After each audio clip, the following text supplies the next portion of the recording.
everyone. My name is Kathy Bolin. I'm the Culture and Engagement Coordinator for Marion County, and I'm here today with our live presentation of Emergency Management, the Science of Sandbagging. Kathleen Silva is here with us and her team, and Kathleen is the Emergency Manager for Marion County, and she's going to walk us through the demonstration, how to fill sandbags properly, the correct way, and then we're also going to do some question and answer. So Kathleen, if you wouldn't mind introducing yourself and having your team introduce themselves. Thank you and good afternoon. Thank you for watching today. We're going to go ahead and again go through the process of sandbagging, and I'm going to do that with my team. This is the first video that we are producing here at Emergency Management to help our community get prepared for disasters or emergencies that our community may face. So I'm going to go ahead and let my team today go ahead and introduce themselves, and I thank you for watching. Hi, I'm Commissioner Danielle Bethel.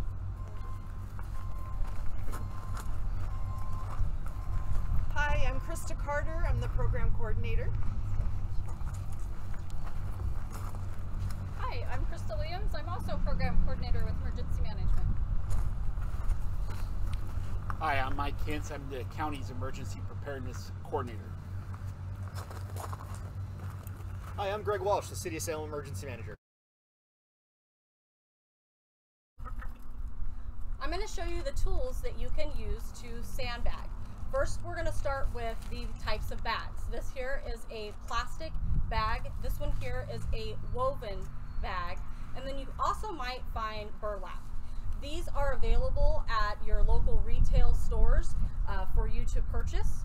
Then we also have a shovel that you could use, but for sandbagging, they actually have a sandbagging tool that if you're doing it by yourself would come in really handy. So I'm going to turn it over to my team, and they're going to actually show you how to fill the sandbag. Prior to doing your sandbagging, you want to consider your safety while you build the bags. Some safety items that you can consider are some gloves for your hands and some safety goggles for your eyes to help prevent the sand from getting in there. Also, a first aid kit can help you in case something should happen and you need to render some aid to yourself or your partner. One of my favorite tips in order to make it easy to fill the sandbag is to fill it over. So this is a double bag, and we're going to show you how to do that in a little bit. But you just want to fold it over, similar to sock folding, and make sure that it's really tight so the sand just flows right into the bag. So my tip is consistency.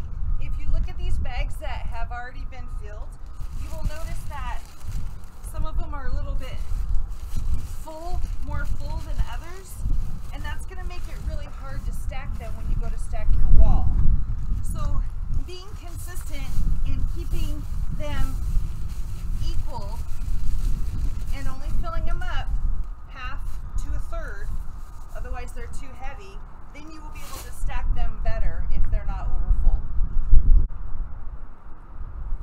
So my tip is going to be more of an explanation on stacking the bags. You want to make sure that when you put on your second layer, that you put it in the center, and as you put it, if you drop it, it does help to fill in that gap in between the layer below. Alright, so my tip is to actually, if you have an extra tarp, make a burrito. This is a great way of making sure the water stays out, doesn't get in between those cracks. So what you can do is you can create a small level, tuck the back side in, and if the water's flowing this way, as I stack it up, I can actually pull it this way and create a more stable barrier. Crystal's going to demonstrate to us on how we would double layer the bags so that it would be less porous for water and sand to seep through. So this is just a good tip on how to be more successful with building your sandbag.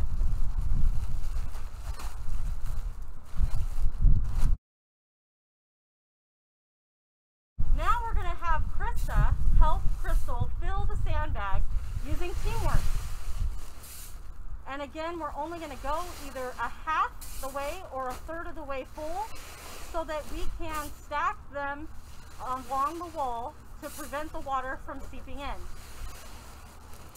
That's a third. Great job, guys. Thanks. Chris is now going to walk us through how to fill a sandbag if you don't have a teammate. Again, the sandbag is double bagged, and she's going to feel it about halfway to a third of the way full, so that when you go to stack it along the wall, it will form along with the other sandbags.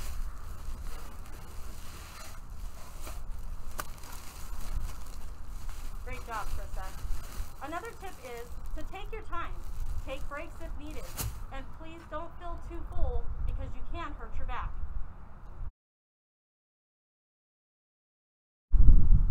What a great presentation. I learned so much about filling sandbags, and now I know how to do it the correct way. So while we still have all of you here, I was hoping that we could do a Q&A. We received some general emergency management and personal preparedness questions, and it's okay, I'd like to be able to ask some of those to you. So the very first question we received is, does the county have a plan if the usual lines of communication are broken during the next emergency? For example, if cell towers are down or the internet's not working, what's the county's plan for that? Krista? That's a great question, and we do get asked that a lot. So in the event that traditional communications are down, we do have a plan in place. If you actually go over to our website under Public Works Emergency Management, you will see a link for disaster tips. It actually has the sandbagging information there, but there's one that's called ways to receive emergency alerts, and you can receive those via telephone, cell phone, email. You can use the AM/FM radio or even on television, and some of these are push alerts and some of them you need to opt into. But going to our website is going to be the best, and it has all the ways that you can get emergency alerts on there. The next question is another one that was asked about how the county communicates in an emergency. So has the county thought about having a banner at the top of our landing webpage directing people to the emergency service information if we have a crisis?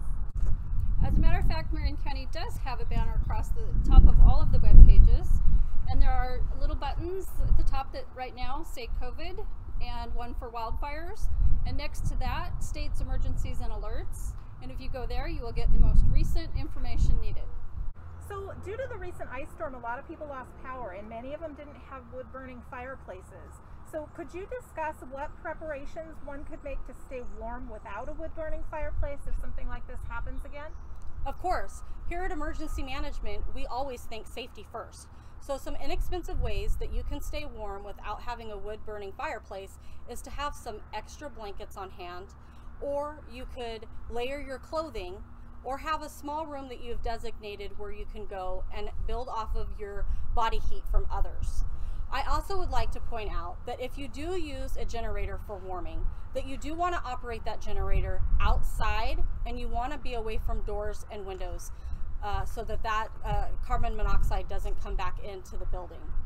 I also wanted to let you know that you could go to ready.gov for more information on how to stay warm, or the Department of Energy. During emergencies, you may also want to talk to those that are in your city, because they may have opened up either a warming or a cooling or even a charging station during emergencies. So please check back at the website for more information. So many folks found themselves not only without heat, but the inconvenience of not having electricity. So what preparations could someone make in order to have an alternate source of electricity during an extended power outage? So we can relate to that since it happened to us just a few months ago.